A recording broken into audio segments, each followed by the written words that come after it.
want to do it. This is the kind of talent and the kind of crowd that will turn on this football team if they don't put something up today. All right, we're set to go in the Astrodome.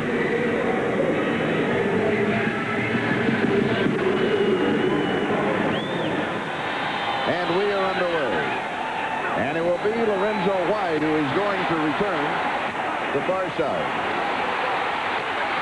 And he just keeps battling his way up the sideline. And Bucky Richardson is going to be the quarterback. And Bucky Mania, believe me, has taken over the Houston Oilers here in Houston. And here he comes, a young man that simply makes a lot of things happen. This is that offensive line. Bruce Matthews, a big question mark. Can he hold out Bruce Smith? Gary Brown, he is the running attack for the Oilers, and Bucky Richardson will be relying upon him this afternoon. All right, Houston starts from the 32-yard line. And he gets to Gary Brown. Off the left side, and he's going to pick up about 4. And it'll be second down. Defense for Buffalo. Cornelius Bennett, but the big man, 78, Bruce Smith, and that's who we will be watching this afternoon. And the secondary, a very young secondary, they're looking for a leader. They really are. None of those guys is very loud. If there's one guy that could probably stand out by performance, I think it's Matt Darby. He's a big-time hitter. Second down. And here is Gary Brown again. And they'll come up third and short. It's going to be third down and about 2 yards to go for the first down. I think early here, 2 things have surprised the Buffalo Bills. One is I don't think they really expected Bruce Matthews to open up at left tackle. I think they expected that change later if something bad went for Brad Hopkins at left tackle, who was starting before. And they've come out just running right at him at the left side. The strength of this running line is not the left side. Even if Bruce Matthews is there, the strength is the right side. Third down and a yard. Ball game just underway. No score is yet. And here is Brown again, and he kind of burrows his way off of that left side. It'll be close to the first down, and Bruce Smith is there to cover him. Now, Bruce Smith, number 78 for the Bills, a premier defensive end, but he has only half a sack. But that is not the true story of the way he's been playing. You don't measure Bruce Smith by how many sacks he has. You measure him really by talking to coaches and players and how much attention he gets, how much respect he gets. He's a defensive lineman. He's very unusual. He's not real big, but he's extremely strong. Plays his arms completely out away from the body. And here is Bucky's first pass of the ball game, and he completes it far side. Haywood Jeffrey, 50-yard line. One of the keys to this game for Houston is getting the ball to Haywood Jeffries early. He's got 14 receptions coming into this game, but you got to get your big play guy, your impact player out there. Take a look at the protection involved, and see, it's not a real big adjustment for Bruce Matthews inside pass protection-wise, because this is not a line that does a lot of straight drop back. It's all footwork and it's all sliding.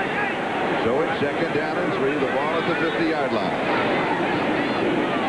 Two-step drop, and he goes right back to Jeffries, and he is open, and he has the first down. So Bucky Richardson, the former Aggie from Texas A&M, and the crowd favorite here, picks up his second first down of the drive. And I was talking with Bum Phillips, former head coach and now broadcaster for the Houston Oilers, about the 2 quarterbacks, Cody Carlson and Bucky. And he said he likes Bucky because he moves the team.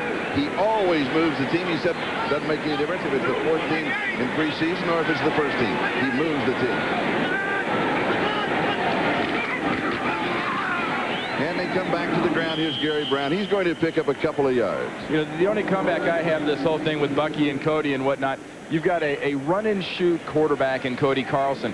You have an exciting young quarterback who loves to move around and scramble and make things happen in Bucky Richardson. That is not the M.O. of a run-and-shoot quarterback. The run-and-shoot, for all its freelance reputation, is very much a timing offense. Cody Carlson is very good at this timing offense. The running and the exuberance and the athletic ability of Bucky Richardson works against him in this run-and-shoot because his receivers aren't sure when the ball's going to arrive. Second down and 8. Ball at the 39-yard line of Buffalo. Here's the drop and the pressure. He goes deep, and he overthrows his intended receiver, and that is the tight end, Pat Carter. So it'll be third down and 8.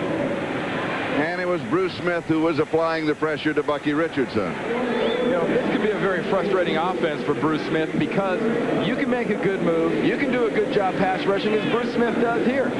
But if you don't get there right now and fast, you're not going to get a run-and-shoot quarterback. You have to almost have a clean miss to get immediate pressure on a quarterback. And that can be frustrating to a great defensive end because people will say, hey, he doesn't have many sacks.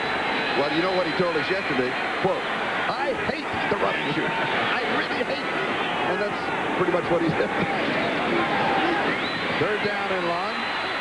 Scrambles, elusive, and is going to be sacked from the far sideline. Just simply couldn't get away. Maybe a face mask call. Kurt Scholes was chasing him for Buffalo. He is the 6th back for the Buffalo Bills. It is, as we suspected, a face mask. The question here is whether it's a 5 or a 15, Charlie.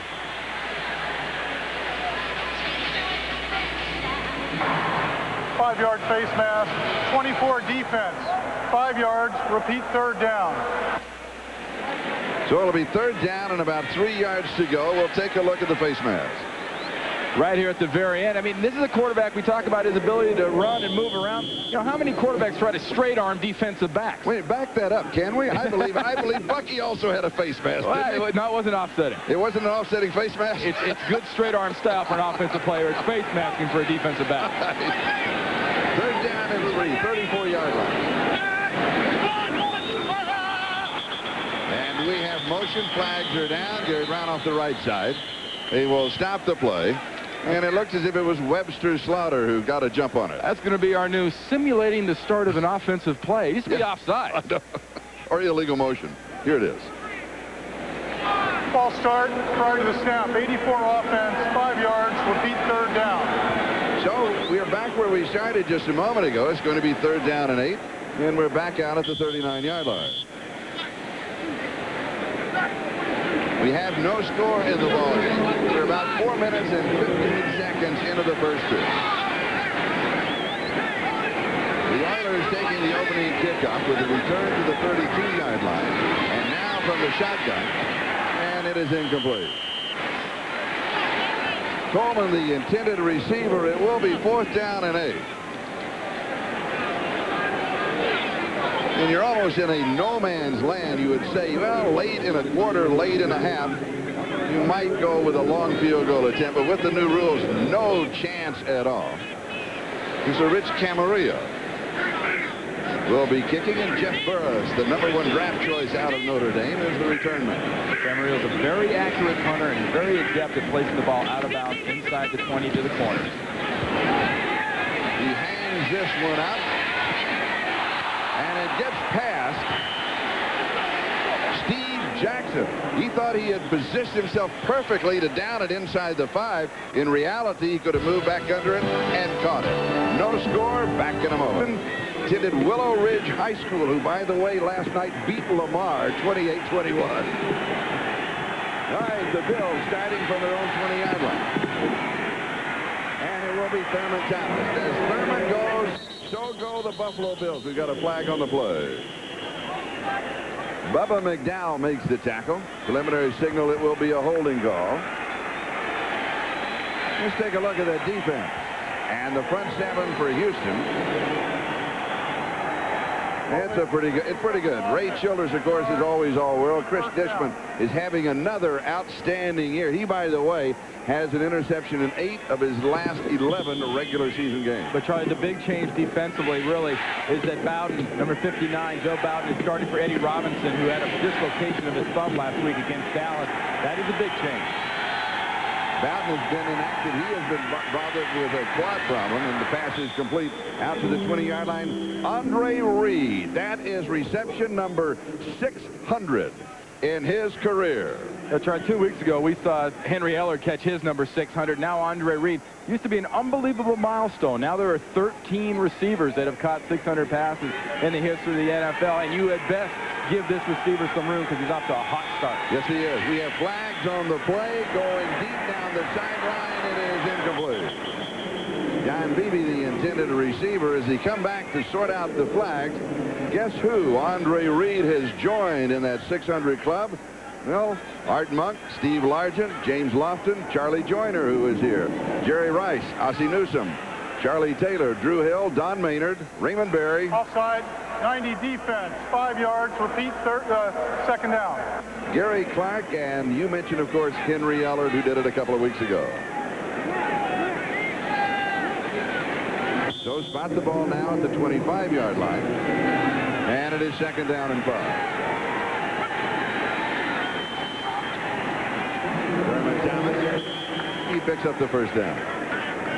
I tell you, if I'm the Buffalo Bills, I test the inside of this Houston Oilers defense. They don't have Sean Jones. They don't have William Fuller. And Marv Levy's got to say, look, I've got a situation up front. I've got a big physical offensive line, and their defensive line, though fairly talented, is extremely light. And they can be moved. You saw that. They were pounded off the ball. First down, 31-yard line. No score in the ball game. Little play action move and a sack. And Glenn Montgomery coming free. That is the 6th sack for the Oilers this year. Well, yeah, I like to refer to this by an offensive lineman as a Nolan Ryan, who was a big star here. Watch Montgomery on Corbin Lucina. That was a no-hitter. That was a complete no-hitter. Well said. So it's second and 17 now back at the 24-yard line from the shotgun. The handoff underneath the 30. And he is out to the 29. So he gets 5 of it back. It's going to be third down and 12. Glenn Montgomery and Ray Childress on the tackle. You usually tell you're watching a very patient veteran offense. When they get in a long situation like that, they don't panic and try to get the whole thing back. They just want a good sizable chunk so they can get to a normal third down.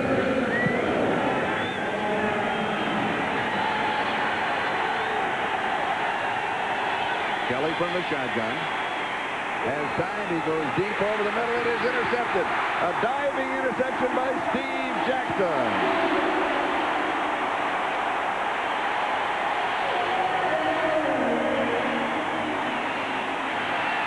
Big play for Steve Jackson. He came into this game knowing Jim Kelly and Andre Reed were going to test him. I noticed that I mentioned that Kelly and Reed were off to a big start. They're going right at Jackson. Jackson says, right back at you. Rangers. 49-yard line first down.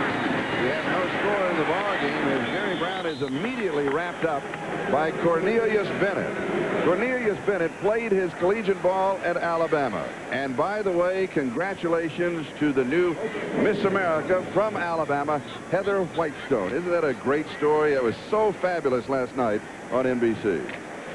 You're touched. I like it. She's a neat lady. I called home last night. My wife and daughters were absolutely pulling for her the whole way. Yes. Second down and 10. And Bucky is set.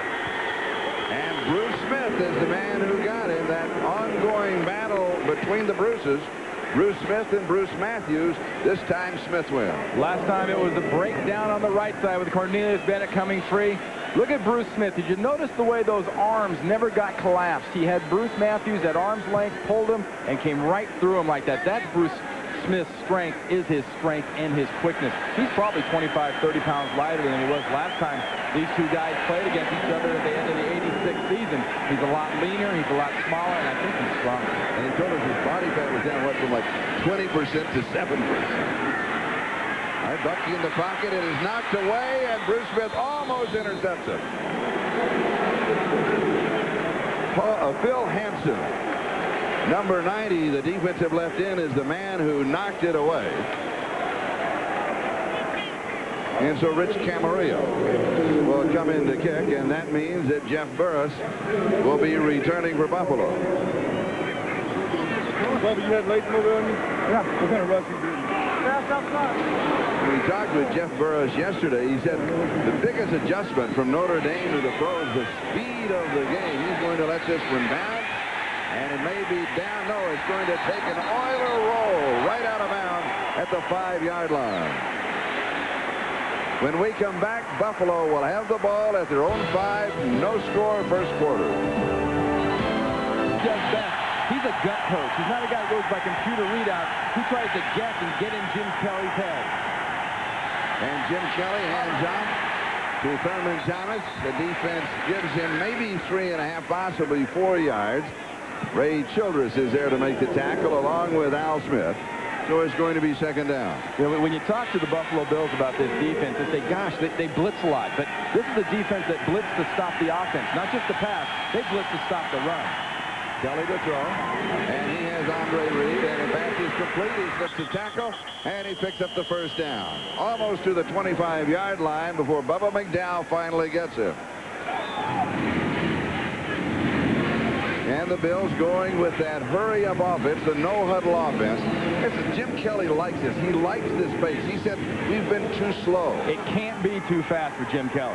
He'd rather get right on the ball, snap. Pressure from the outside. He gets the pass away. He takes the hit. The pass is complete to Andre Reed. Boy, now that is a true veteran move by the quarterback. He knew he was going to get nailed as soon as he released the ball.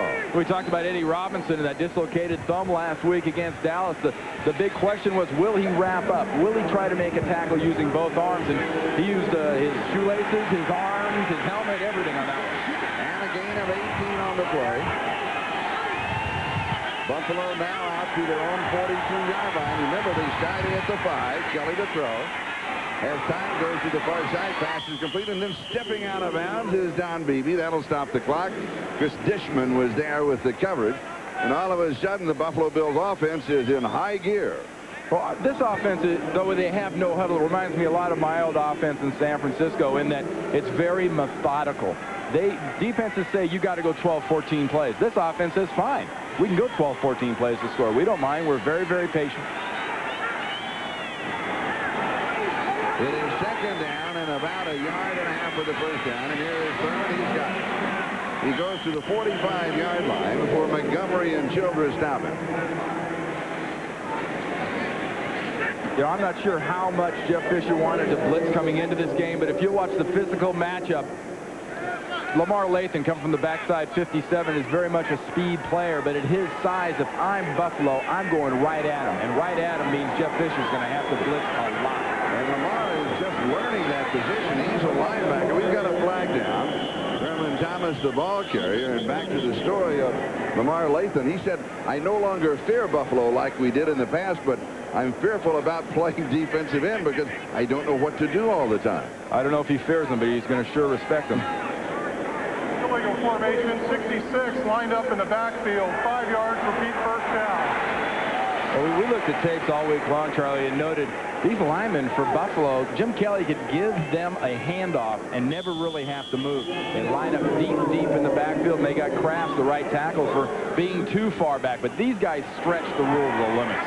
And the new rule is? Well, the helmet has to be somewhere within the waist area. It used to be the numbers of the center. The offensive linemen have to be within the waist area of the center. And sometimes they're not within the waist area of the quarterback. Moving on the 4-minute mark, no score, first quarter. Here's Fisher. Beebe pulls it down. And he is stopped right at the 41-yard line by Darrell Lewis. So he's going to pick up about 8 on the play. Remember, it was 1st and 15. So it'll be 2nd down and 7. The ball in Houston territory. Again, no score here in the first period, but another good drive. And so far, to get those 61 yards, Jim Kelly has taken some shots. That's the nature of the run-and-shoot type offense. Make no mistake, this is basically a run-and-shoot. They just use a tight end. The quarterback gets hit a lot. And how much of this offense in the hurry-up does Jim Kelly call? What he told us, about 90 to 95%. He likes that, and he likes this. The performance of Thurman Thomas, first down, Bubba McDowell with the stop. You know, the whole idea of an offensive line is to put your bodies on their bodies and make their bodies move backwards. That looked like their bodies moving backwards. That looks like their bodies moving backwards, sideways, out, and nowhere near the guy with the ball. And the guy with the ball again is Thurman Thomas. He's going to pick up about 4. Lamar Lathan with the tackle for Houston. We mentioned the fact that Thurman from Houston returning home. He said 70 tickets last night is what he told us that he had to come up with. Better he than me. That's right. At NFL ticket prices, it doesn't take long to figure out that's pretty good. You need to make the Thurman Thomas money to buy 70 tickets. There you go.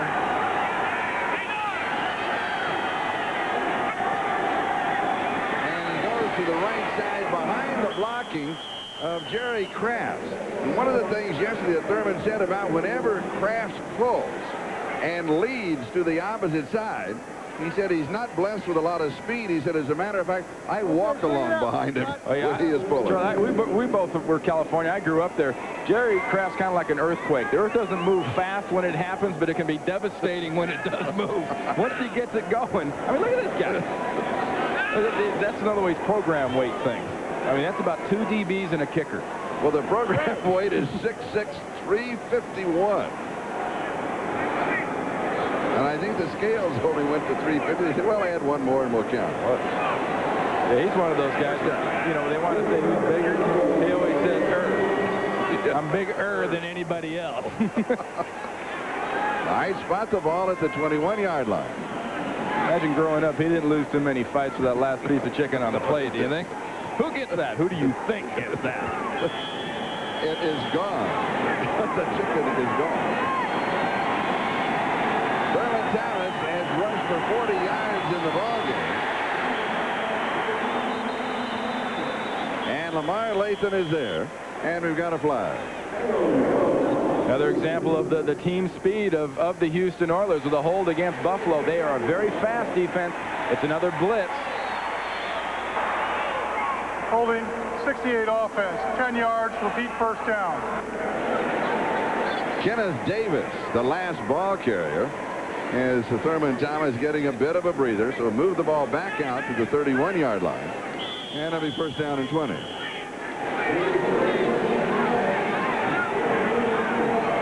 Look at the size difference of those two lines just standing next to each other. I mean, I can't say it enough. If I've got that big white line, I go after it.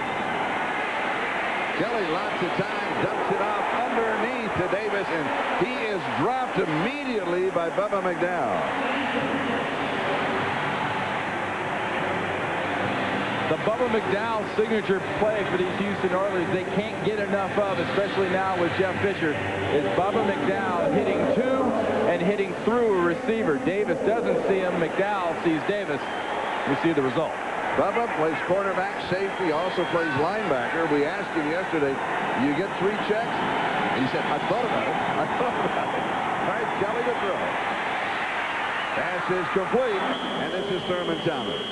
Inside the 25 to the 24-yard line, where number 24 is Steve Jackson, who has the interception in the ball game, is the man who makes the tackle. A very telling thing that's happening right now, Charlie, you got to keep track of, is Thurman Thomas's participation in this offense. He says, I got to be involved early. I got to carry it, and I got to catch it. And right now, he is most of this offense. He is really carrying this offense. Third down and 13, no score. We're coming to the closing moments of the first quarter, and here is Thurman. And he goes to the 18-yard line. It will be 4th down, and Steve Christie will come in with a field goal attempt. And for all the excitement of contact, 4th down. For all the excitement of that possible fumble here in Houston, that was clearly down by contact once he had hit the ground. So the line of scrimmage, the 19-yard line. It is 4th down and 8. The ball will be spotted at the 27-yard line, so a field goal attempt of 37 yards by Steve Christie. His career long is 59, so well within his range yet. But first things first, that is the end of the first quarter, so we will have to wait. He'll be kicking at the other end. It makes no difference. We're indoors, scoreless after 1. Back in a moment. 37-yard field goal attempt.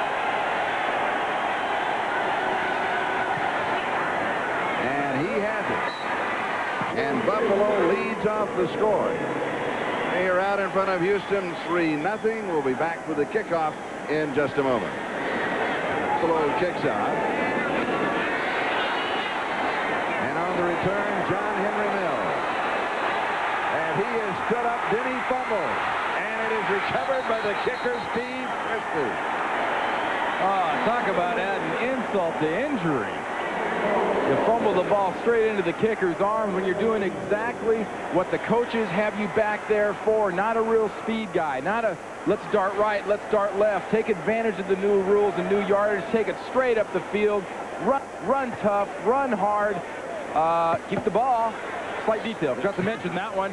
And the kicker picks it up. Oh, yeah. The kicker picks it up. I'm surprised he didn't try to pick it up with his feet. All right, right, so Buffalo with the turnover. They have the ball at the Houston 42-yard line, first down, so turnovers are even. One on each side of the ledger. Houston unable to capitalize on the interception earlier. And Buffalo with great field position.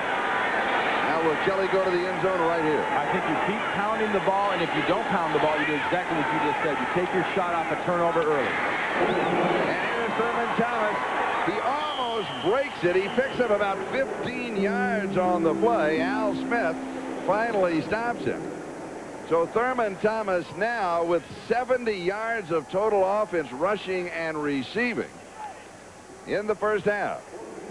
And you're taking advantage of what your big line does best right now. That's run blocking. Jim Kelly knows they're not together pass blocking wise, so he's saying, Thurman, you take it. And here is Thurman again with a straight shot to the 24-yard line. So he picks up 4 more. Al Smith, Michael Barrow on the tackle for the Oilers. So Buffalo now leading 3-0, and then the fumble recovery on the ensuing kickoff with an opportunity to go up 10-0. And a smart quarterback like Jim Kelly is dangerous here. He knows they've got a blitz to stop. He can take advantage. But this time they're waiting on Thurman Thomas. Al Smith stops him. For an update, let's go to New York. All right, Charlie, at Three River Stadium in Pittsburgh, this is the opening kickoff of the game.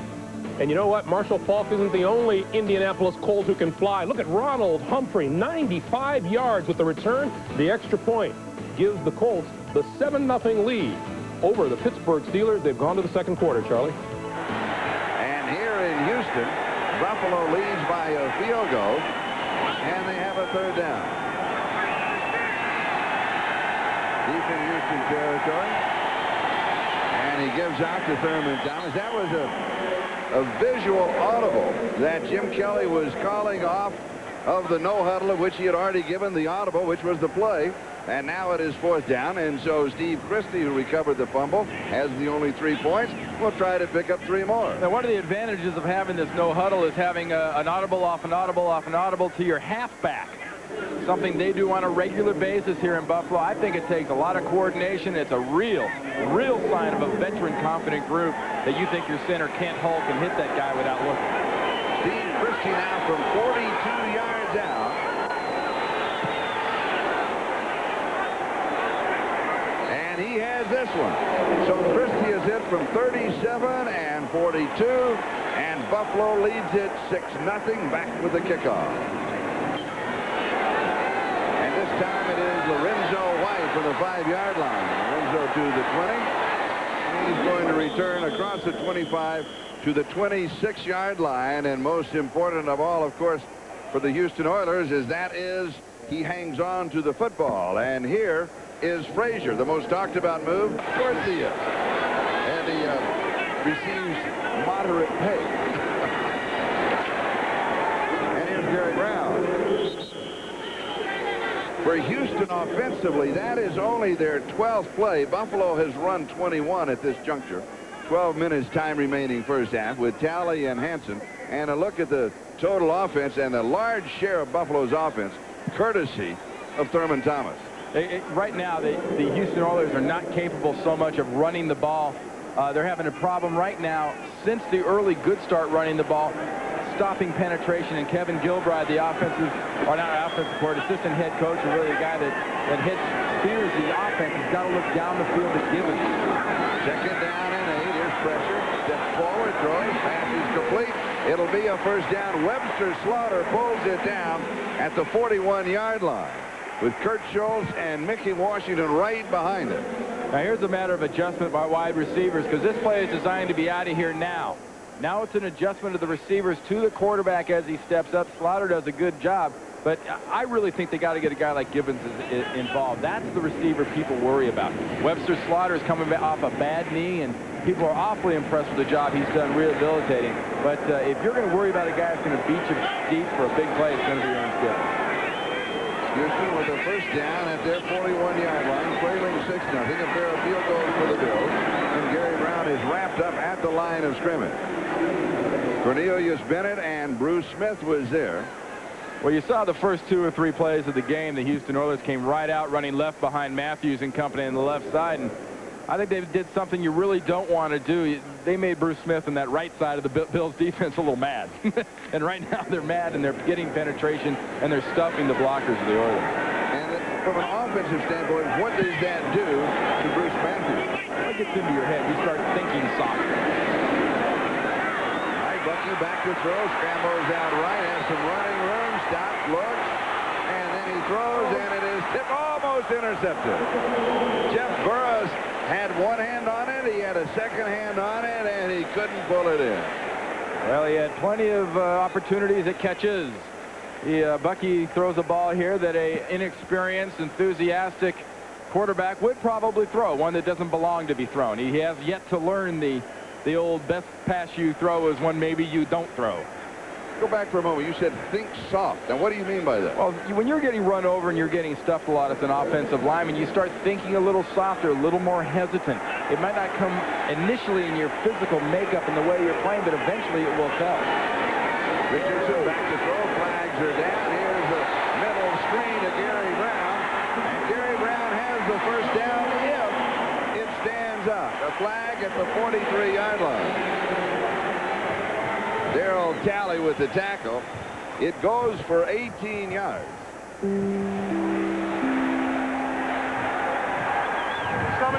defense lined up in the neutral zone. Penalty is declined. First down. That's Mike Lotus, the nose tackle, who scored a touchdown last week, recovering a fumble in that ball game. Talk about fantasy football. Anytime a nose guard can do something you notice, much like score, it's a high point. From 41 to 41. From the Houston 41, just outside the Buffalo 41. First down for the Oilers. To the throw on first down. He goes deep, double coverage, incomplete. Webster Slaughter, the intended receiver. Thomas Smith picked up the cover. It'll be second down. Early assessment of quarterback Bucky Richardson. Man under fire. I think this Buffalo defense is going to come after him because they're afraid of the fact that he's scrambling, but 2, they know he's a young quarterback who has that sort of youthful exuberance, and that youthful exuberance works against you in the NFL. Your stats so far, 4 of 9 for 47 yards, Charlie, but more importantly, he has spent almost every one of those 9 attempts trying to avoid someone in his own backfield. He said last week against Dallas, his first start at the NFL, that his head was spinning. Here's the draw. And Gary Brown running with authority, 34-yard line. A gain of 7, third down and 3. Darryl Talley with the tackle. The thing I really like about Gary Brown is a good runner who runs in a crouch. Watch his body. The knees are kind of bent, and he's always leaning forward, much like a guy that was a pretty good runner here. I believe he went to Texas, Earl Campbell. Yeah, the old Hall of that Famer. guy, yeah. He much like that. He's got that lower center of gravity that seems to be down around his hips. Third down and 3. And here is Gary Brown.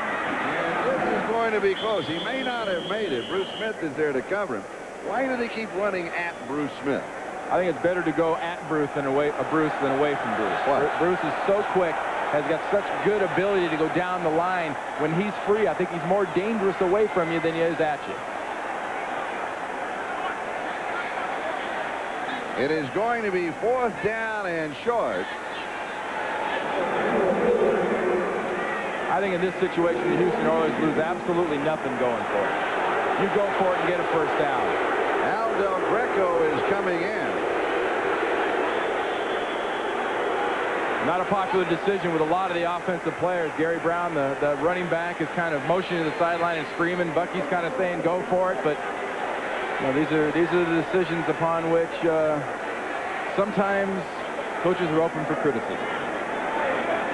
And why not? The Oilers take a timeout to stop the clock. They were running out of time on the play clock.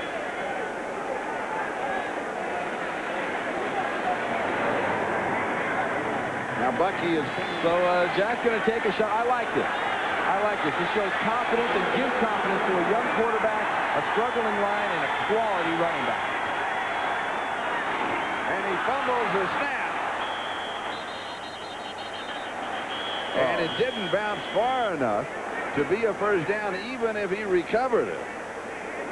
Sounds like you're going back into baseball. It didn't bounce far enough. It did. You know you're getting desperate offensively when you're hoping to get the ball to bounce far enough. Yeah. And so Buffalo is going to take over on down. Unless there was some scooting underneath the pile, because it just came right down and he fell off. Oh, there'd have to be some serious scooting. Serious scooting. Not to be confused with scooting. With your average scooter. Not your average scooter couldn't scoot it far enough.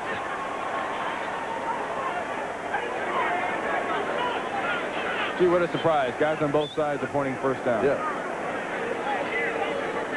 Jim Kelly is ambling out to the field, which kind of gives you an idea that at least he thinks it's Buffalo. I'm very surprised that was a fumbled snap because it's obvious it was a quarterback sneak. And the criticism on a fumble snap is usually the quarterback doesn't stay with the center long enough. And how can you not stay with the center on a sneak? And now the Houston Oilers are going to get that measurement that they wanted one down back. Now, this is the first example we've seen so far. We've talked a lot about Bruce Matthews being at left tackle. Here's an example of a new center in Eric Norgaard at a critical time having a problem with the exchange. It is shy of the first down by, about that far. Which translates to about 8 to 9 inches. And when the decision process comes up for a Jack Pardee and a Kevin Gilbride, you might get it. Bucky doesn't even come close to getting it. He's so enthusiastic he forgets to put his hands on the ball. And I can tell you with certain determination, it is not Eric Norgaard, the center's fault. That was the quarterback. The ball should not go through the quarterback's hands. Buffalo a first down, starting at their own 32-yard line out to the 35. It goes for 3. It'll be second down and 7. Marcus Robertson with the tackle. Say at the rate they're going, the defensive backs of the Houston Oilers are going to get real sick and tired of seeing that guy right there because he's been in their defensive backfield a lot so far. And here is Berman again. This time it's Eddie Robinson along with Glenn Montgomery on the tackle. And Bill Brooks checks into the offense on a photo review.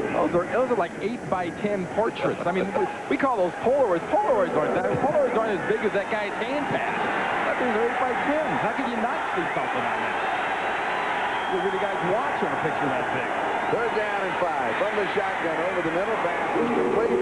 Should be a first down. Andre Reed pulls it in. He's having an exceptional afternoon. He joined the 600 club. His first reception of the ball game is 600 in his career, and he keeps adding to that total. And he's just continuing the great start he's off to here in '94. You see him grimace a little bit. That's the joys of AstroTurf. You know, grass gives, the earth gives, and turf doesn't. First down, 43-yard line. Buffalo in their own territory. They lead by a pair of field goals, 6-0. And here is Carwell Gardner, the fullback. Here is Carwell Gardner, the fullback. And I wanted to mention it twice because he's kind of the unknown running back for the Buffalo Bills. You just simply do not hear from him that much. His job is really to lead block. And, you know, linebackers like we saw Michael Barrow there, 56, hate Carwell Gardner. Gardner is a guard that gets to wear a 30s number. Second down and 8.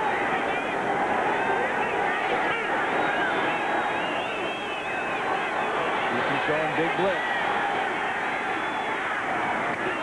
Almost intercepted. Throwing into coverage. Read the intended receiver. Chris Dishman and Marcus Robertson almost picked it off. Dishman is a very talented, very intelligent defensive back who's probably best known for his ability and willingness to take a risk. And right there was a willingness to take that inside route, go for the risk, go for the interception. He ran into Robertson. Dishman is down. We have an official's timeout. Let's see if he does his third down and 8. He sets up looking left and he spins out from the pressure. A flag is down. He goes deep down the sideline. If it stands, he will have the first down, but you suspect he's going to be offensive holding. I've been there. I know. When a quarterback rolls out like that and starts moving, offensive lineman, good position turns into a hold in a heartbeat. So the completion to Bill Brooks is erased. Holding 74 offense, 10 yards, previous spot. It's on left tackle Glenn Parker, number 74. He's played just about everything so far this year for them. Metzelaars clears inside. Watch Parker. Got the hands outside. That's kind of holding to start with. And that's kind of helping his momentum, you might say. Yank him by the shoulders and pull him by your quarterback. That is the 5th penalty against the Buffalo Bills, a total of 40 yards. 3rd down and 18. 3 receivers out. Down the far sideline, it is incomplete. Now for an update, let's go to New York City. Chris Moore will be kicking. Travis Hanna is the return man. He has outstanding speed. He takes it on the run and then is dropped around the 33-yard line. And it's Kurt Schultz who made the tackle. Throwback weekend in the National Football League. You go back to the year 1960. This is their first year in existence. And here is a look at the team photo. Billy Cannon, former Heisman Trophy winner, was one of their stars. You know, we got kind of a star here with you, Charlie. I mean, look at this guy here. Yeah, I wondered. Here's Gary Brown. They celebrated, of course, the championship, the AFL championship, at Jefferson Stadium, a high school stadium here. Yeah. And along with Billy Cannon, George Blanda, Charlie Toller, Charlie Hennigan, Lou Rimkus was the head coach, and Houston defeated the Los Angeles Chargers by a score of 24-16. The Chargers were always involved on the wrong end of those early championship games, weren't they? Yeah, they lost a few and they won a few early on. Sure did. 2nd down and 5 at the 38-yard line. Buffalo leading 6-0, a pair of field goals.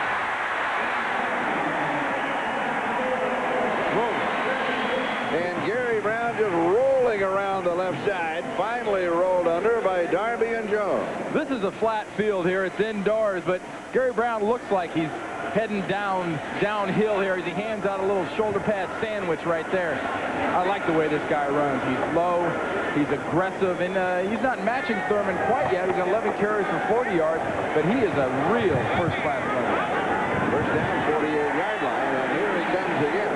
I think one of the most interesting stories, just to kind of bring you up to date, is this time last year, Gary Brown was sitting on the bench. He played very sparingly the first 8 ball games. In fact, he only gained 110 yards. Look at that, 16 carries in the first 8 ball games. Then Lorenzo White, who was the lead back, went down with an injury, and he finished the last 8 games with 892 yards, just over 1,000 yards. Everybody said, where in the world did he come from? I figured he didn't need the first 8 games with that.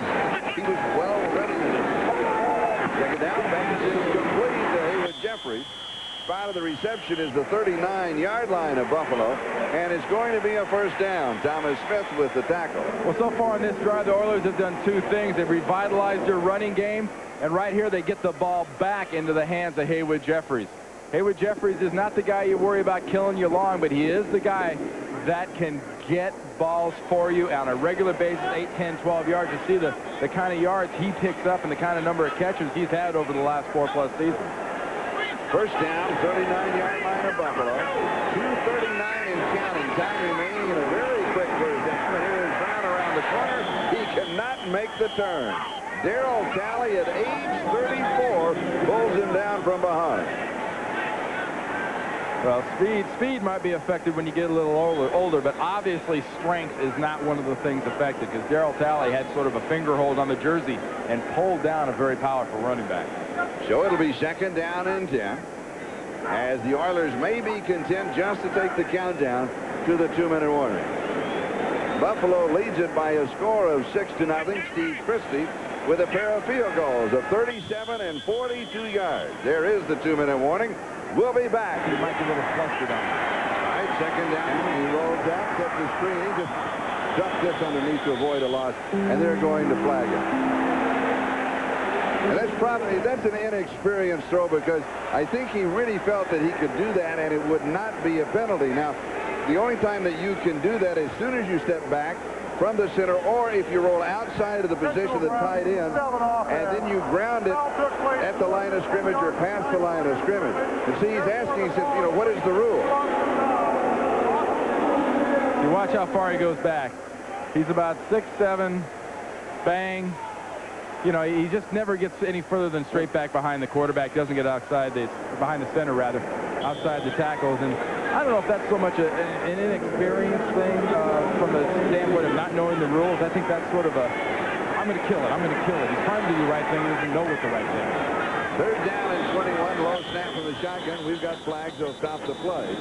It is third down and 21, the ball at the 50-yard line. Now remember, just a moment ago, they were at the 39, figuring if they could pick up somewhere 10 to 15 yards, they would have a legitimate shot at a field goal to go in at halftime trailing only by 3. That turns out to be a very costly misplay by the quarterback. False start play of the snap, 74 offense, 5 yards, repeat third down. And that's on Bruce Matthews, the left tackle. I don't blame him.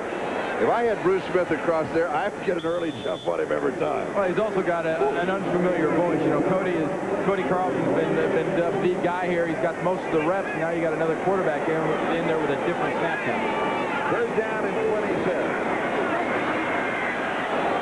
And he goes deep far side, and he overthrows everybody. Webster Slaughter, the intended receiver, but he was looking at triple coverage led by the rookie from Notre Dame, Jeff Burroughs. And so what was an opportunity for the Oilers a moment ago now could well become an opportunity for the Buffalo Bills. Rich Camarillo will be kicking. Burroughs, if he gets any kind of a return, and that hurry-up offense of the Bills, they can pick up another 3 before halftime. Well, minute 48 is enough time for 2 scores in this hurry-up offense, especially with 3 timeouts. It is taken at the 10, flips the tackle up the sideline, tippy toe, and a little bump and out. Nice return to the 24-yard line, and a good kick under a lot of pressure.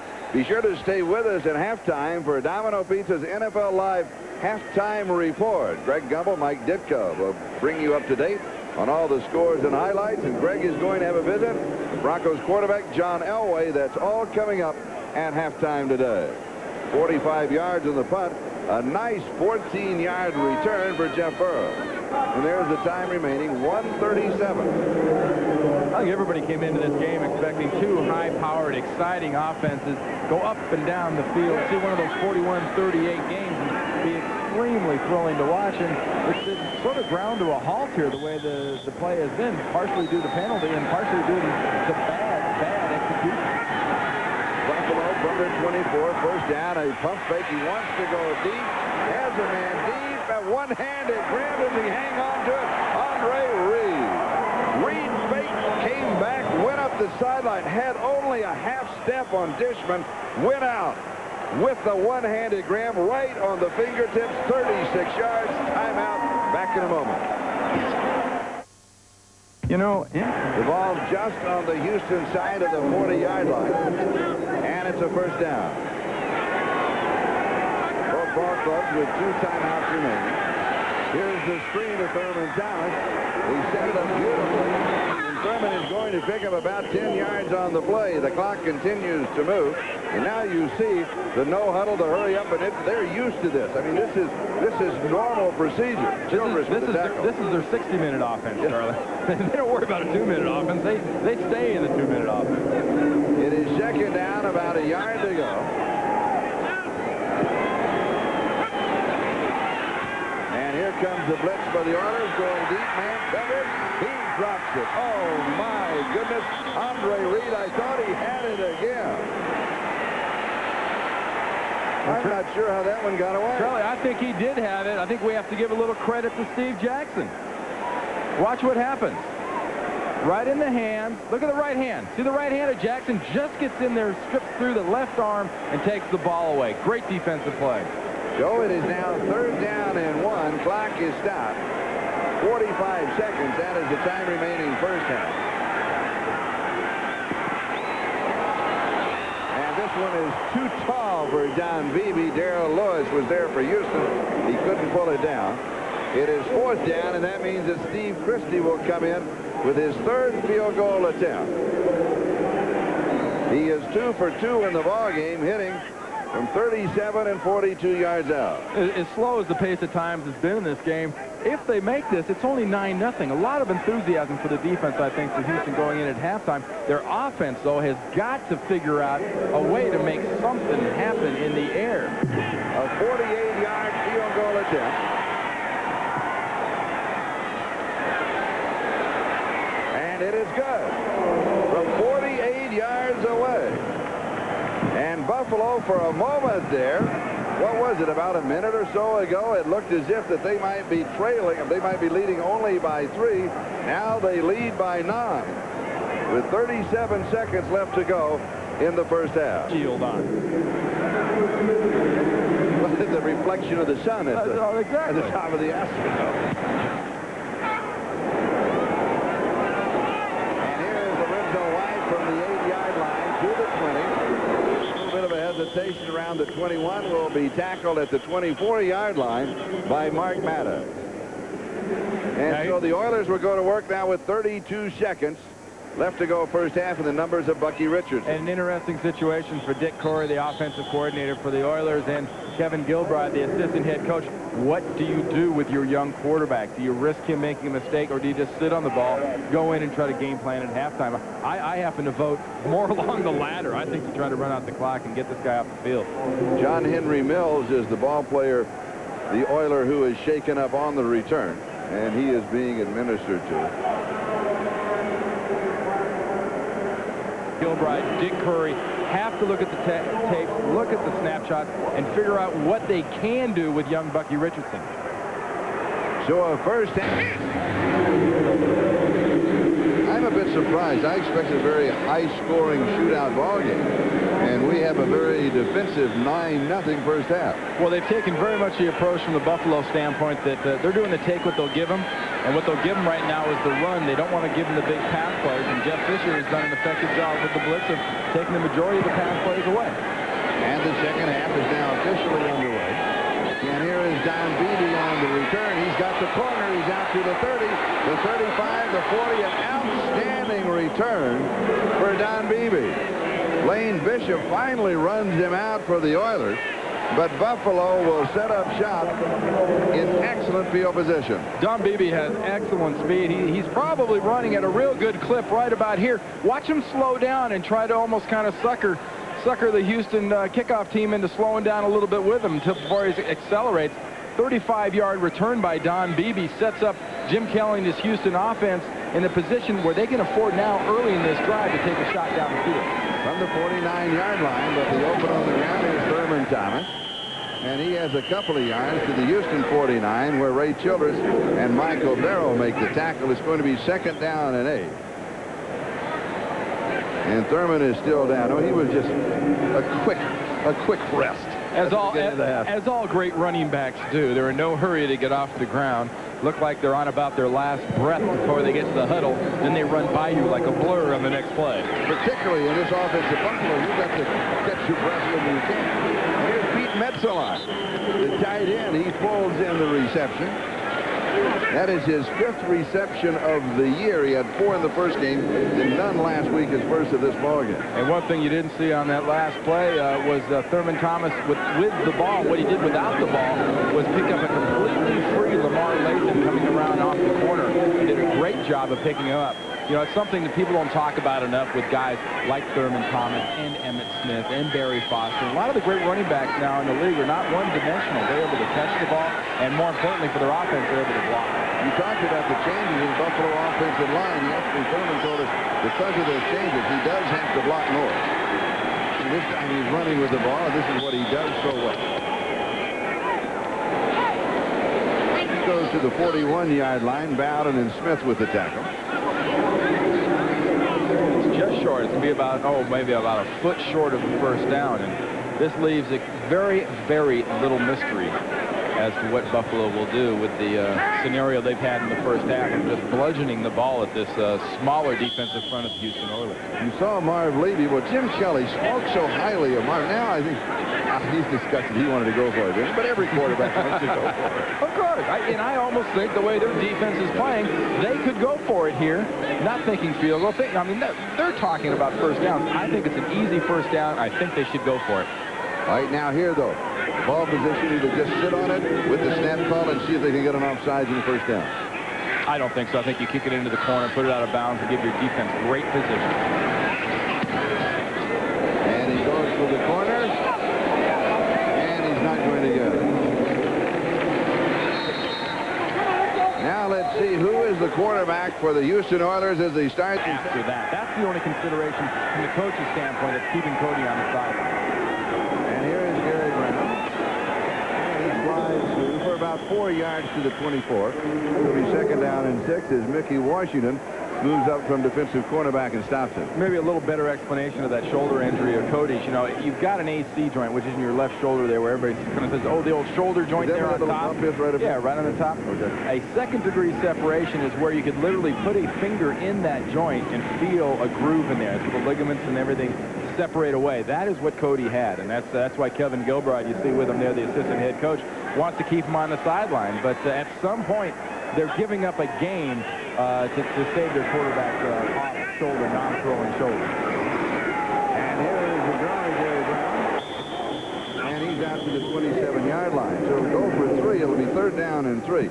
And one of the reasons the Houston Oilers that we think that this is also a possibility is the fact they did not make Cody Carlson the third quarterback. He was carried as the second quarterback, and therein also lies the thing. Yeah, very important thing there. If he's a third quarterback, if they ever have to resort to him, he could never come out, and another quarterback can't go in for him.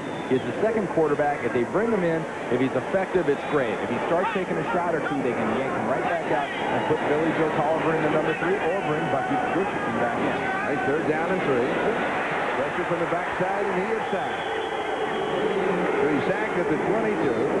And Bruce Smith has his second sack of the ballgame. He had only a half sack coming in. He's got 2 in his battle against Bruce Matthews. Well, remember what a timing offense this run and shoot is. It needs to be 1, 2, 3, 4, 5. Ball's got to be gone. Ball's got to be very gone. Quarterback gone. Yeah. If you don't get that ball out in this offense, make a decision quick and move. The linemen are a disadvantage. Is going to get sacked. Rich Camarillo has pressure again. He gets it out. And here is Jeff Burris. Picks up a block. Turns the corner. Cuts back. Still on his feet. Nice return. And he is out of bounds. Bubba McDowell finally chases him. Buffalo is getting good field position to move the ball in this offense, taking a very conservative approach, Charlie. And they continue to move. The pass completed to Bellbrook. And he's going to pick up the first down. They started at the Houston 48 following the return of Jeff Burris. Joe Bowden makes the tackle. 37-yard line gain of 11, first down.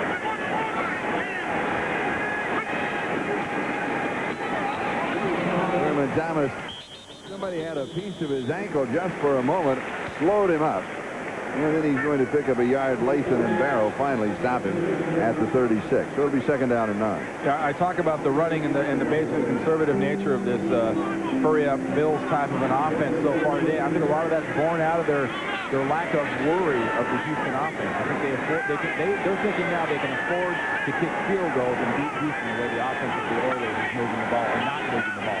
They've been able to stop them time and time again. Exactly. Why take the chance on offense?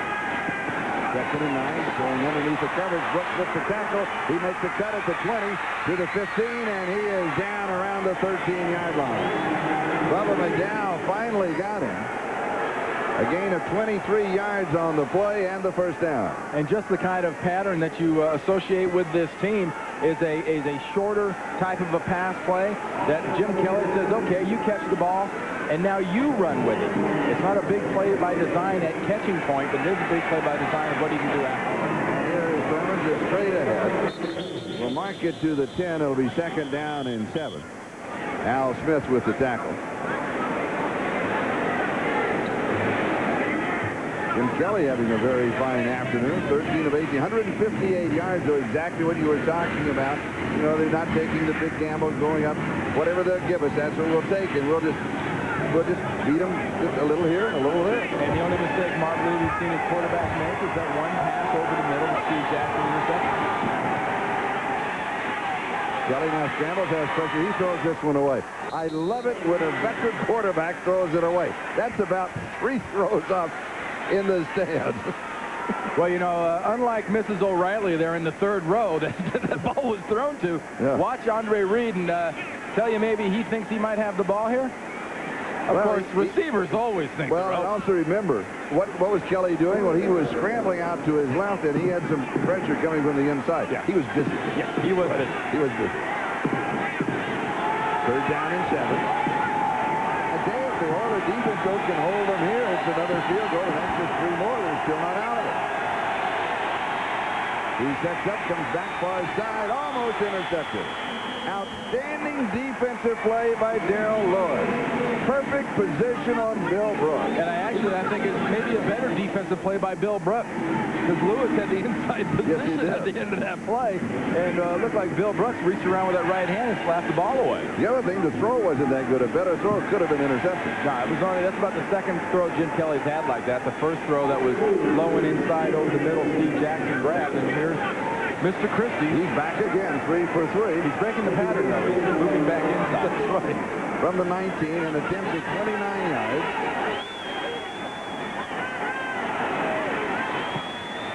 And he stays perfect on the afternoon. He is now 4 for 4.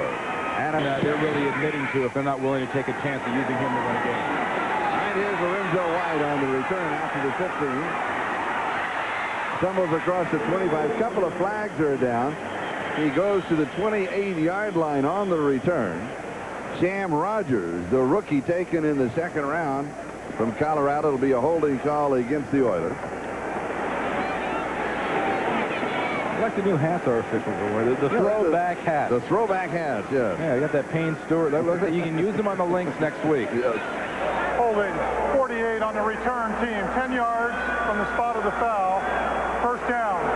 And it's on John Henry Mills. We talk about that hat. Our referee, Ron Blum, is a golf pro up at Sonoma National out in California. So quite a golfer himself. Put that to good use. Oh, yeah. And also, there is a story involving our head linesman, Dale Williams, that we want to bring to you in the 2nd half. All right, Houston, from the Houston 11-yard line, 1st down.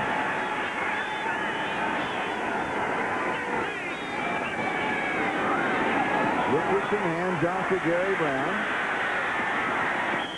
And he's out to the 13-yard line. So gain of just a couple on the play. It'll be 2nd and 8. And Henry Jones makes the tackle.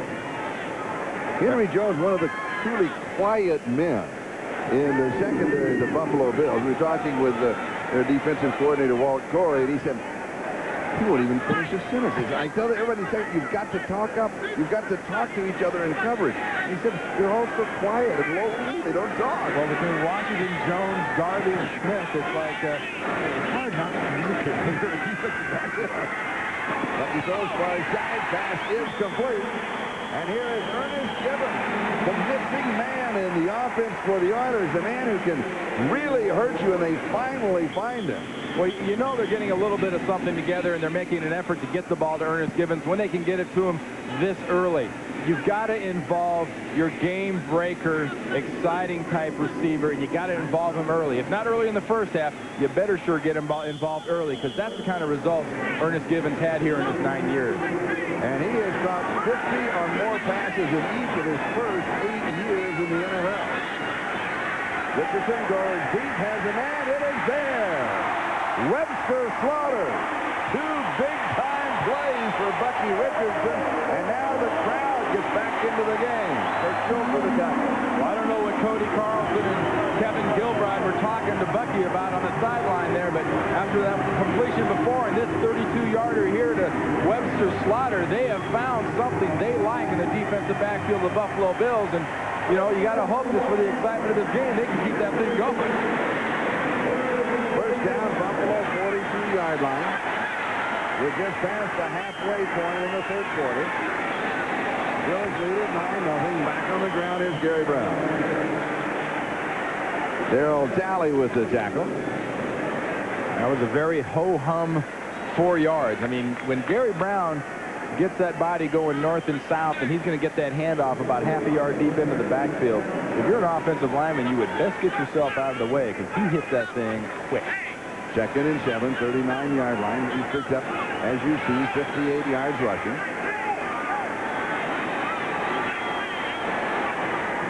Here comes the blitz.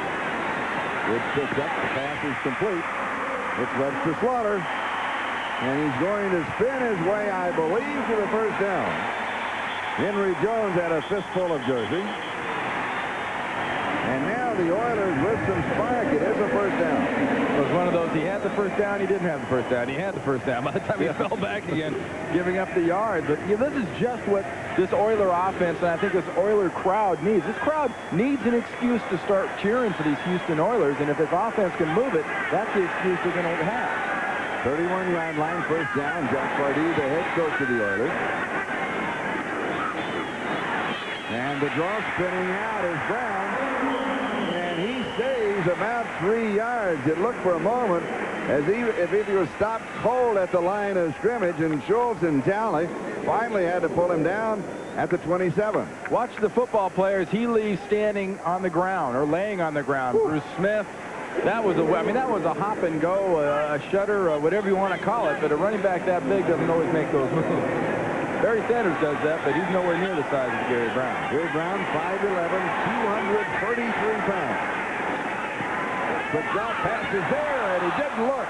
He did not see it. Webster Slaughter simply did not see it, and the pass was right there. Webster, you're lucky. Ooh. That thing could have hurt you. Yeah. One more half step, it would have hit you in the ear. That's right. Watch this. He is open. Good timing. Never saw it. Oh, my goodness. Of course, you know what the receiver says there, Charlie. The receiver says, how could he throw it behind me? Yeah. It wasn't behind you till you ran faster. All right. Third down and 6, 27-yard line. Bills leading 9-0. Pressure backside. He is sacked. And it is Bruce Smith. The ball pops loose. And remember, that was third down. And it is recovered by Cornelius Bennett. Meanwhile, Bruce Smith with his third sack of the ball game.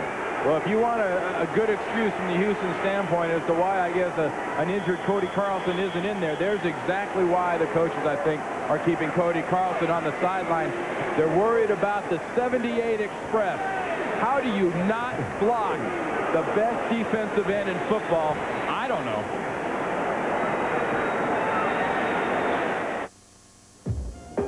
For the Oilers, you know, that big hit he just took is not the first one of his 2 starts. Last week, Charles Haley coming from the top of the screen, claiming not to hear the whistle. Wow. But at least the difference is he saw that one coming. Here's Buffalo on the offense. Sherman Thomas is going to lose a yard back to the 40. It'll be second down and 11. Well, you know, if you look at that hit that Charles Haley put on him and consider the hit that Bruce Smith puts on him here with nobody breathing on him. You don't free a man on the backside. You got to block him. Between that hit and the Haley hit, if Carlson had been in there, you wouldn't have seen Cody Carlson for about 4 or 6 weeks. That shoulder would have gotten smashed. Second down and 11. Well, Bruce Smith looking at those photos. You might want to have somebody in the offensive line to get an autograph that thing for that free trip they get. That is his third sack of the game. We understand that is a career high 3 in one game. Pass complete far side. This is to BB. Lewis takes him out. As you see there, he's going. Can you believe that? Look at it right there. They didn't touch me. And I got Look at it. Save that one. See that? Look at him. Look at him. He's handed it over to his buddies. Look at this, but don't throw that away. I want that one. They didn't block me. The line of scrimmage now the 47-yard line. Buffalo territory. Third down and 4. A little over 3.5 to go in the third. Over the middle, pass is complete, and a hit by Marcus Robertson on Andre Reed. Well, you couldn't have a bigger contrast, I think, from the way a defense is playing and an offense is playing. As poorly as I think the Houston offense has played at times, in spite of the fact they rallied on that last possession a little bit, this Houston Oilers defense has been putting time and time again in poor field positions and has not given up much to this Buffalo defense. And Ernest Givens is the return man for the Oilers. 4th down and 1.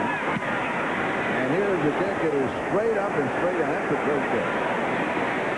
And it is fumbled and then recovered by Ernest Givens. He took a gamble on it, did not signal for the fair catch. Houston has the ball. Buffalo has the lead, 12-0. Sunday on NBC, when we have a hard-hitting NFL doubleheader. Most of you to see the first half, the first game in the first half of the doubleheader. That will be Miami against Minnesota. And that will be, of course, the matchup between Dan Marino and Warren Moon. Others to see Cleveland, Indianapolis. Second half of the doubleheader, Cincinnati at Houston, San Diego, the Raiders, and New England at Detroit. That's all next week here on NBC. Houston with a first down at their own 27-yard line. And the handoff is to Gary Brown. Brown is out to the 30, maybe the 31-yard line. It's going to be second down and 6. Bruce Smith and Darryl Talley again making the tackle. How in the world did Bruce Matthews let Bruce Smith come free at the end of the last series for Houston? What happened? You know, there was also a blitz inside. Henry Jones, coming from his strong safety position, was blitzing inside, and that's who Bruce Matthews ended up picking up. What I don't understand is why the offensive line isn't split the other way to compensate and let somebody on the right side free up. Here is Bucky, comes back, throws, pass is complete, flag down. The play will go to the 41-yard line, and let's see what the marker is all about. Pat Coleman on the receiving end, Thomas Smith with the tackle.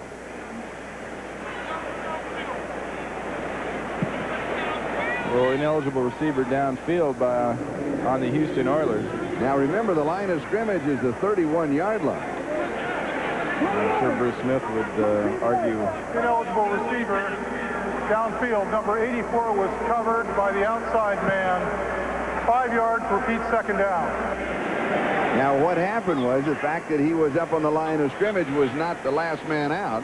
So he in reality is an offensive lineman and cannot go down because he was in the wrong spot in the formation. And that's the problem. That's when you start getting a little out of sync. That's when things start going bad like that. It's a sure sign that it's an offense that just isn't right. So the ball goes back to the 26-yard line. And it's second down and 11.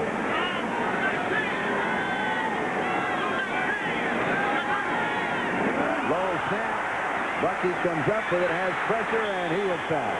And it is Bruce Smith. That is number 4 in the ball game for Bruce Smith. He is having a career afternoon. Figuratively and literally, watch the speed right now. See him lower that left shoulder. Bruce Matthews gets 2 hands on him. Flannery gets 2 hands on him. And I don't care if he got 4 hands. If you don't get your body in front of Bruce Smith, you can forget about it when he's able to take the great route around like that. I mean, that's not a normal rush. He's 8-9 yards deep. That fumble snap put Bucky in the perfect position to swim. And he comes back, throws underneath on a middle screen to Gary Brown. And Brown is cut down around the 24-yard line. That was third down and 21. Kurt Schultz with the tackle. For Bruce Smith, he has 4 sacks, minus 27 yards for the Oilers. And he also has caused a fumble. So it's that I had for you earlier on the 3 sacks. Bruce Smith now with 4 sacks. That ties his career high of sacks in a game.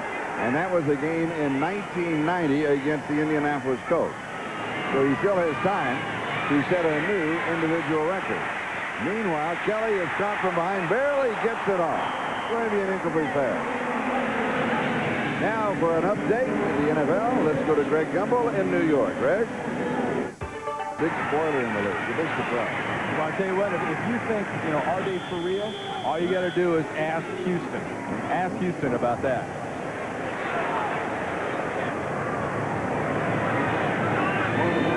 Let's spot the ball at the... I didn't hear what you said. I'm sorry. I was I lost my concentration. No, basically, a quick nap. people want to say, are the Indianapolis Colts for real? Marshall Faulk's for real. Oh, yeah. And if you have any questions about the Colts, any question whatsoever, check with the Houston Oilers. That's right. Because that opening game, Houston made some pretty dumb mistakes, some big mistakes, but the Indianapolis Colts just kicked their rears. So we'll take the countdown to the end of the third quarter. All right, here we go as we start the fourth quarter. 38-yard line, 3rd down and 7. Kelly from the shotgun has pressure, steps forward, and he's going to be sacked. And it was Glenn Montgomery who got him. That was his 2nd sack. One of the reasons this Houston defense has been so successful, I think, in thwarting a lot of what the Buffalo Bills want to do. Here's a flag. Lined up in the neutral zone. Lamar Latham. 5 yards. Repeat 3rd down. So that nullifies the sack. And I was just going to say, one of the things they've been doing is they've been giving different looks. Lamar Latham, basically a defensive end in Jeff Fisher's defense, was standing up as a linebacker, as a blitzer in that defense, giving a lot of variable looks, bringing up defensive backs, bringing up linebackers, and it's confusing a little bit, I think, the Buffalo offense. Buffalo has converted only 1 of 9 previous 3rd down opportunities. This is their 2nd conversion. The tight end Pete Metzelaar pulls it in. Bubba McDowell with the tackle, and Buffalo retains possession. Metzelaar is a very important part of that Buffalo offense. He's had an ankle that's been dinged up on him. It's been holding him back, and he's a guy that not only is an outstanding blocker, but Jim Kelly and this offense really rely on that #1 receiver from last year. 68 catches in clutch moments like that. 1st down, Buffalo, their own 46-yard line. Bills have led all the way from nothing, courtesy of 4 field goals by Steve Christie. Don Beebe pulls it in, and Darrell Lewis pulls him down. And it'll be a 1st down. To me, it's interesting to watch sort of the chess game going on between Jim Kelly, who calls the majority of his own plays when he's on the field, and Jeff Fisher, the defensive coordinator of the Houston Oilers. You've got the quarterback trying to read the defense, and you've got the defensive coordinator trying to get in the quarterback's head and call the defense. Now, last week against the Cowboys, Houston blitzed almost 50% of the time. And here's the give to Thurman Thomas. They're showing a lot of blitz, but not as much as last week. Now let's go to New York for an update. Greg? Yeah. A lot of the time. They really haven't played well at all this week. Yeah, they've had terrible teams there for quite a few years. And here's Thurman Thomas.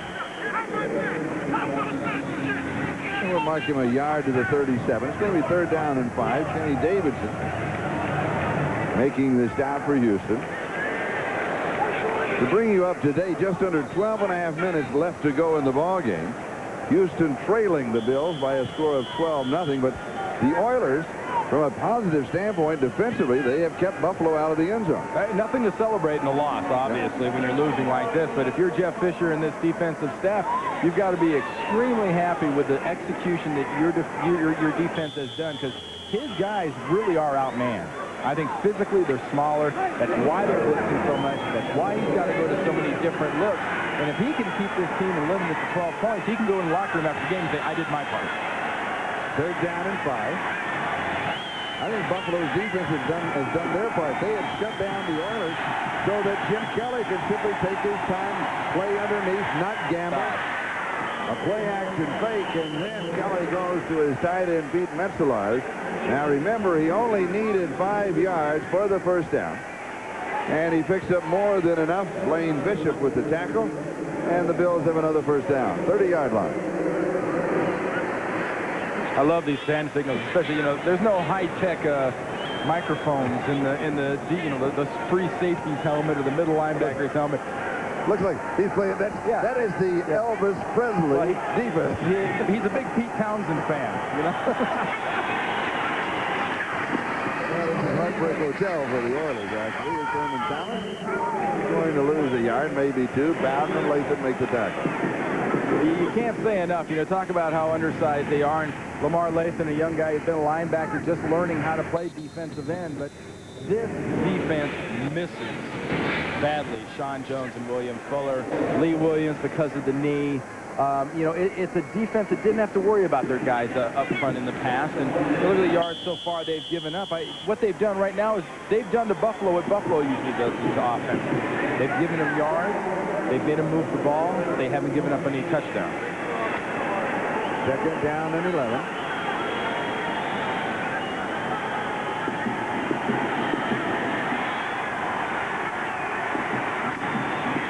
Kelly hands off to Carwell Gardner, his fullback, and he has his second carry of the ball game. Al Smith makes the tackle. When he talked with Jim Kelly, you know, we asked him about the radio, the helmet radio. He doesn't like it at all. He doesn't need it. Well, that's true because he calls most of his own plays. It's a throwback NFL weekend. Well, that's kind of a throwback because very few quarterbacks call their own plays. I know that Lynn Dawson, the Hall of Famer with Kansas City when we worked together, is that he always called his own plays. He said it was so important because, like, if you were his offensive center, he would turn to you in the huddle and say, "Where do you want me to go?" And you'd have to say, "Right over me," and he got everybody involved in the game. And I was always the first one to tell him where to go. So. Third down. Kelly has pressure, and he dumps it off. Just a great call. You got to be feeling the ebb and the flow of this whole thing offensively and defensively. It is indeed. Game. And it is there. And Steve Christie, 5 of 5. And Buffalo leads it 15-0. They call it the 8th wonder of the world. Here's Lorenzo White on the return to the 25-yard line, down around the 27-yard line where the Houston Oilers will go to work, and right now we go to New York for an update. Greg? All right, Charlie, at Cincinnati, Drew Bledsoe is at it again. From 35 yards out, watch him nail this one. Michael Timpson, and a nice catch by Timpson in the end zone. The two-point conversion was missed. New England leading Cincinnati now 25-20, last minute of the third, Charlie. It's going to be fun to watch over the next few years. Drew Bledsoe and Rick Myers of Seattle, because they came in at the same time and they both are very good young quarterbacks. I think they're playing in the wrong offenses. After seeing Meyer, I think he belongs in the more conservative style that Bill Parcells wants to play. I think you're right. Houston now from their own 27-yard line. Bucky Richardson back. He goes deep into double coverage and incomplete. Ernest Givens went up, but he was a sandwich. Jeff Burrows was there. Along with another defender for the Bills, it'll be 2nd and 10. Well, there were 3 guys there. One was an Oiler, and Givens had less than a 33% chance of getting that one because he was behind him, but only because he was being blocked out at the very end. Watch how the defensive back sandwich in and really block out any chance for a mistake or a tip to get to the wide receivers. A nice job of teamwork. So bring it back to the 27-yard line. Oilers in their own territory. They have been shut out in the ball game. Bucky trips as he goes back. And he is down at the 20. A loss of 7 is going to be 3rd and 17. Well, you know, earlier this week there was a phone poll. 83% of the fans called in and said, "We want Bucky." I wonder if they got another quarter, if they'd still vote 83% that he's the guy to lead this offense. It's been a bit of a struggle for the rookie quarterback, no question about it. 7 hurries, no knockdowns. He's been sacked 5 times. He had 1 deflection. Now he scoots forward. He goes deep. Slaughter's behind the secondary and has it. Webster Slaughter. And he had to slow up just a step, but he might have had the touchdown. He got behind Matt Darden.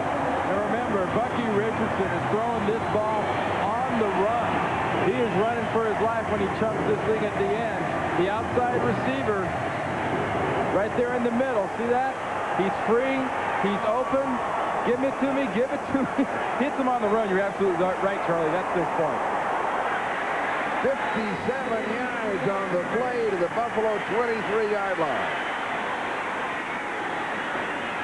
And here is Gary Brown as he comes over the top. A couple of yards to the 21. It'll be 2nd down and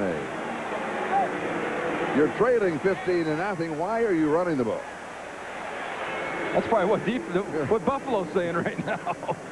No, I think it's a change of pace. It's a call trying to get a quick hitter for 10, 15 yards down the middle of the field when everybody else is expecting him to pass. But they cannot afford to go short.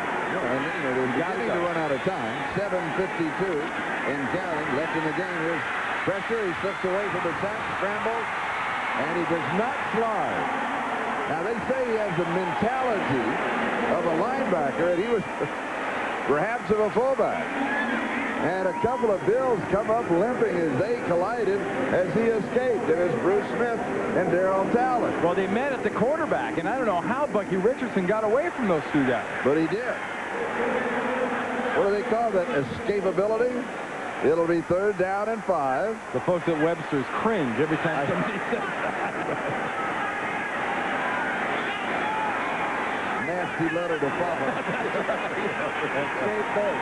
3rd down and 5. Now here is cuts back inside 8-yard line. That's why they did that. All right. Everybody's expecting the pass, and they give him that little draw. It's very well blocked. Watch the defenders come up the field and expect the pass. They're thinking Bucky, Bucky, Bucky. Nope, Gary, Gary, Gary. And he just keeps going. A lot of bodies on bodies. And that low, aggressive running style of Gary Brown. Keith Gogenius makes the tackle, 8-yard line, 1st down, goal to go. Oilers trail 15-0, 6.5 left to go. Here's pressure straight up the middle, and he's throwing it away. Smart play.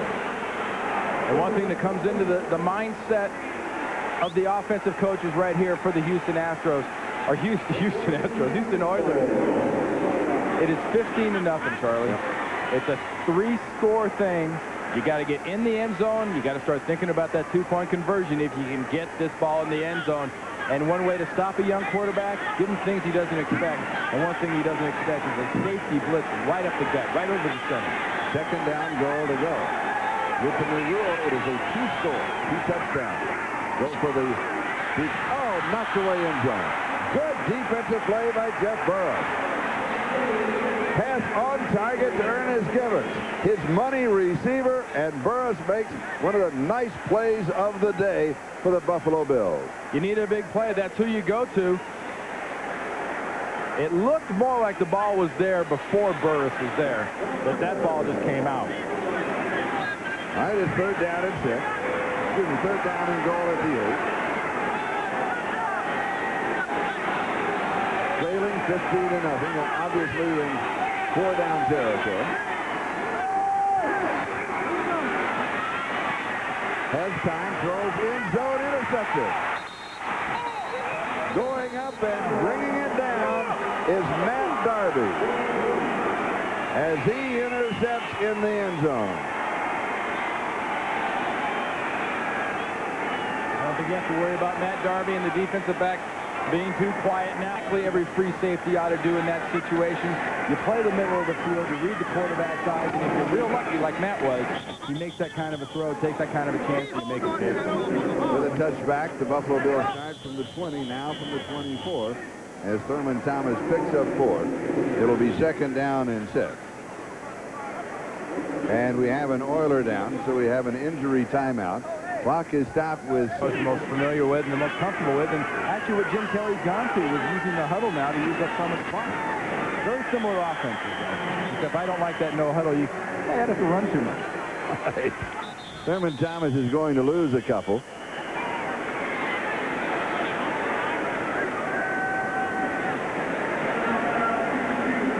And Houston now stops the clock.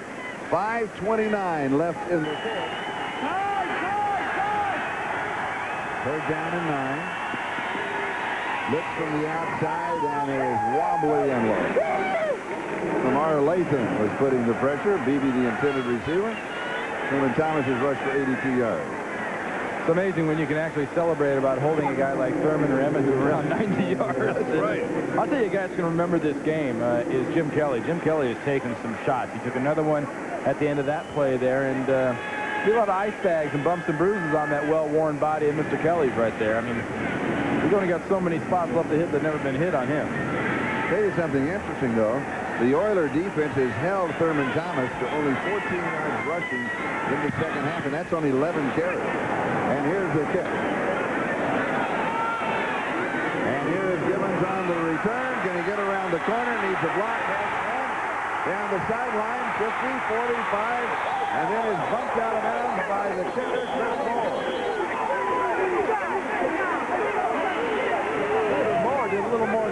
him out, Charlie. That was impressive.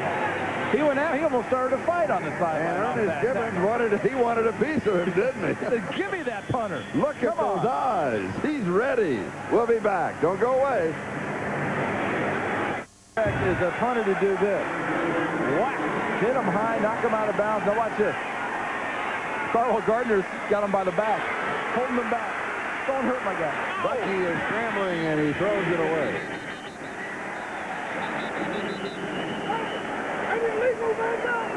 And there's a flag down at the 33-yard line. Hey, Bruce Smith was, he was a-coming. Yes, he was. He was going after sack number 5 and couldn't quite get there. Another illegal receiver downfield being called here. No doubt the Houston lineman trying to look out for the quarterback went down a little too far. The line of scrimmage was the 39-yard line. I believe he said, let's refuse it.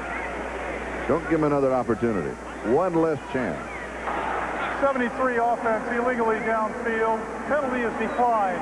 Second down. That's David Williams, the right tackle. So it is 2nd and 10 at the Buffalo 39-yard line.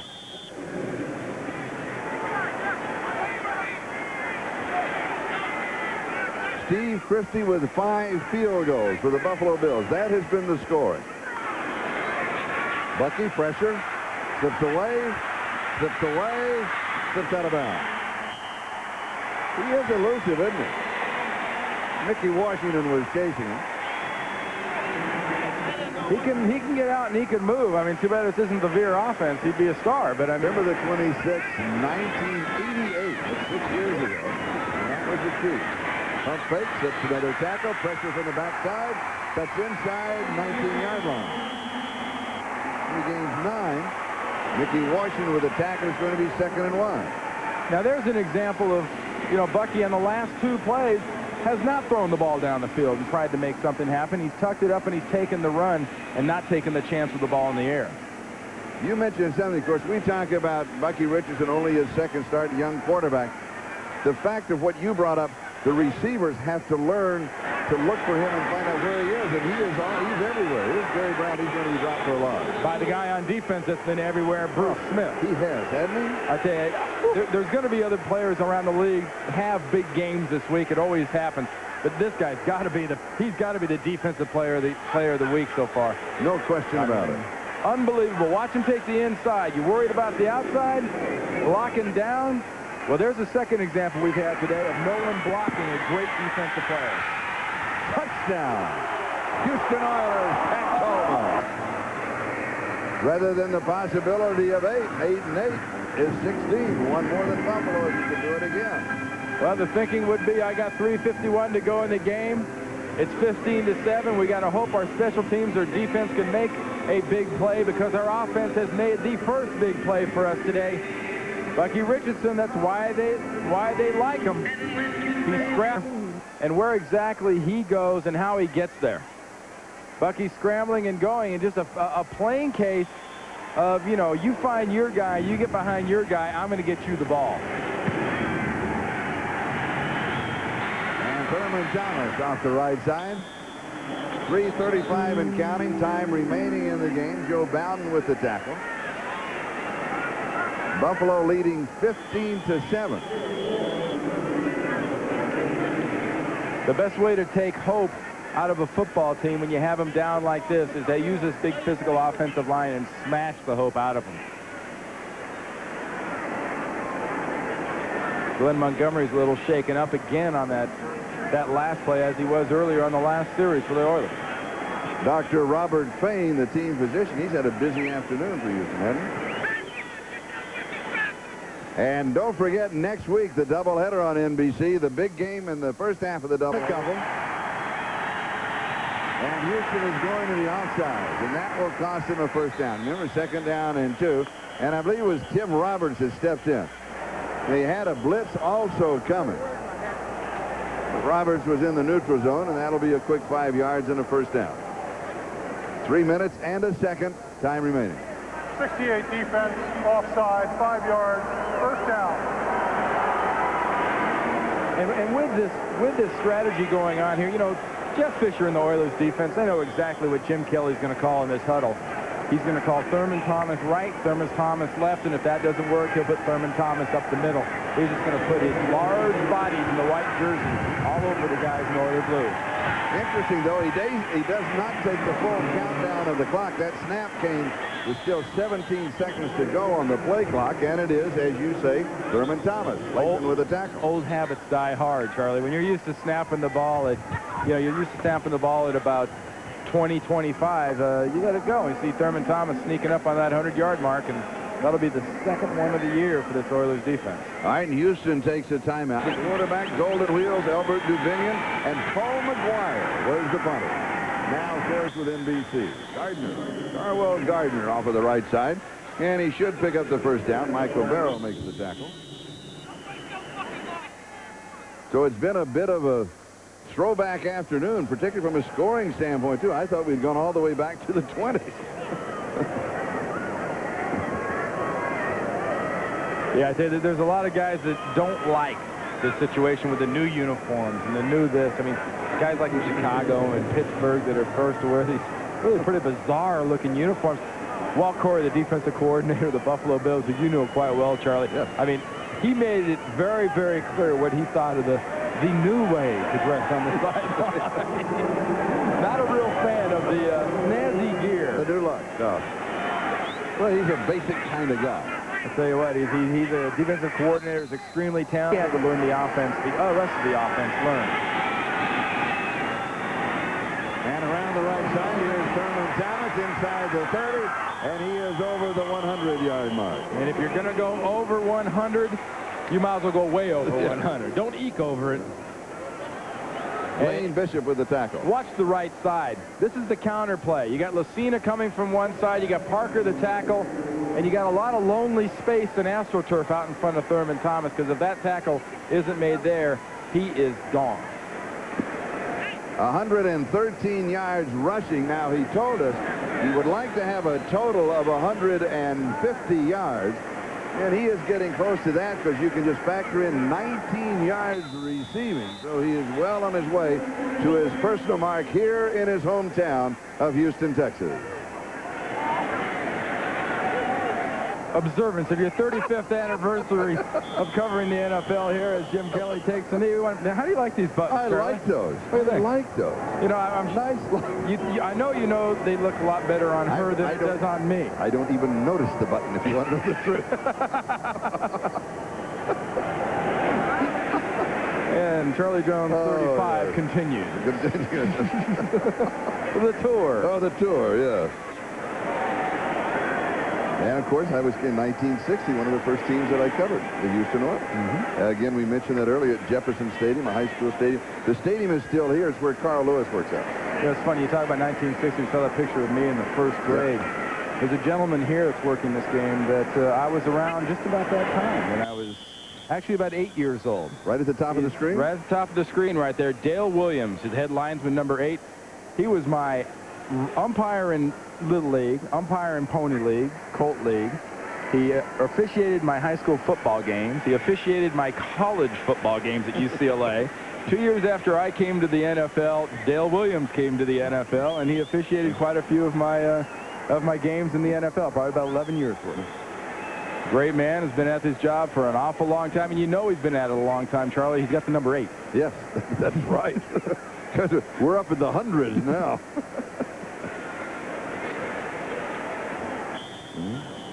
And, of course, Buffalo just content now. The Oilers out of timeout to make it official and take the countdown.